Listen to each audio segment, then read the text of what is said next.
તો નેગેટિવ ન્યૂઝની ભરમાર વચ્ચે હવે રંગોત્સવની વાત ઉજવણીનો માહોલ આજે દેશભરના મંદિરોમાં પણ જોવા મળ્યો।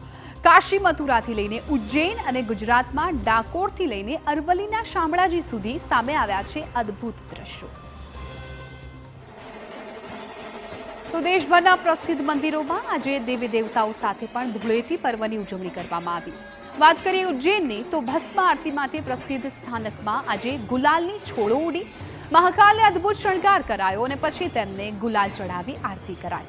આ તરફ અયોધ્યામાં રામ જન્મભૂમિ મંદિરમાં પણ ધૂળેટીની ઉજવણી થઈ। રામલલ્લા આજે ધનુષને બદલે સોનાની પિચકારી સાથે જોવા મળ્યા। વાત કરીએ ખેડાના પ્રસિદ્ધ યાત્રાધામ ડાકોરની તો અહીં આજે ફૂલ દોલોત્સવ પર્વની ઉજવણી થઈ। ઉલ્લેખનીય છે કે રણછોડરાયજી સાથે ધૂળેટીની ઉજવણી માટે જ મોટી સંખ્યામાં ભાવિક ભક્તો હોળી ધૂળેટી પર્વ પર પગપાળા ચાલીને ડાકોર પહોંચતા હોય છે। આ તરફ શામળાજીમાં પણ શામળિયા સરકારને અદ્ભુત શણગાર કરાયો અને પછી મંદિરમાં ધૂળેટીની ઉજવણી કરાઈ। સાળંગપુર ધામમાં કષ્ટભંજન દેવના સાનિધ્યે પણ ધૂળેટીની ઉજવણીના અદ્ભુત દ્રશ્યો સામે આવ્યા। સાળંગપુર ધામમાં ગુજરાતના સૌથી મોટા રંગોત્સવ પર્વની ઉજવણી કરવામાં આવી। ધૂળેટીએ કષ્ટભંજન દેવનો દરબાર રંગબેરંગી પુષ્પોથી સજી ઉઠ્યો। તો 7 પ્રકારનો 51,000 કિલો રંગ અર્પણ કરાયો। ઉદયપુરથી મંગાવવામાં આવેલા ખાસ ઓર્ગેનિક રંગોથી ધૂળેટી પર્વની ઉજવણી કરવામાં આવી। યાત્રાધામ ડાકોરની વાત કરીએ તો કંઈક અનોખો જ માહોલ ત્યાં જોવા મળ્યો હતો। રાજા રણછોડને આજે સોના ચાંદીની પિચકારી અર્પણ કરાઈ હતી। ભગવાનના બાળ સ્વરૂપને ફૂલદોલ પર બિરાજિત કરાયા હતા અને પછી ભગવાન ભક્તો સાથે ધૂળેટી ઉજવતા હોય તેવા ભાવ સાથે ફૂલદોલોત્સવ પર્વની ઉજવણી કરાઈ। ઉલ્લેખનીય છે કે ફાગણી પૂનમના મેળામાં 5 દિવસમાં 10 લાખથી પણ વધુ ભાવિકો રણછોડરાયના દર્શનનો લાભ લઈ ચૂક્યા છે। અરવલ્લીના પ્રસિદ્ધ યાત્રાધામ શામળાજીમાં પણ અબીલ ગુલાલની છોડો ઉડી। શણગાર આરતી પહેલા જ મંદિરમાં રંગોત્સવની ઉજવણી કરાઈ। ચાંદીની પિચકારીથી પ્રભુને કેસુડાનો રંગ લગાવવામાં આવ્યો। તો મંદિરમાં પણ વિશેષ ફૂલોની સજાવટથી વાતાવરણ અત્યંત ખીલી ઉઠ્યું હતું।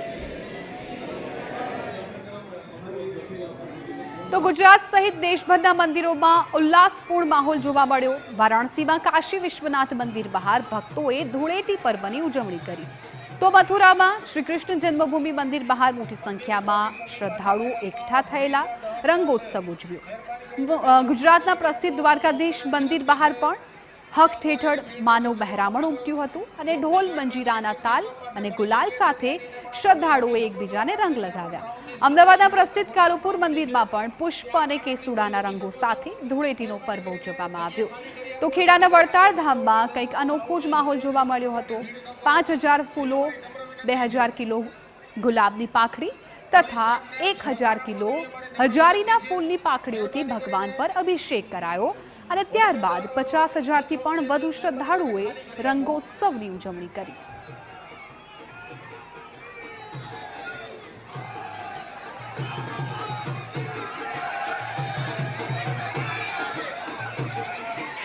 મંદિર ચોથી સદી પાછળના ભાગમાં હોળિકા દહન પાસે મહેરબાની કરીને તે ચોક ખાલી કરી આપો। સૌ ભક્તોને વિનંતી છે કે ઉભા રહીને ભીડ ન કરશો। આગળ ચોકની ઘાટ પાસે કીર્તિ સ્તંભ પાસે ઘણી જગ્યા છે, ત્યાં જઈને પણ આપ હોળી રમી શકો છો આરામથી। ત્યાં પણ સાઉન્ડની સ્પીકરની વ્યવસ્થા ગોઠવવામાં આવેલી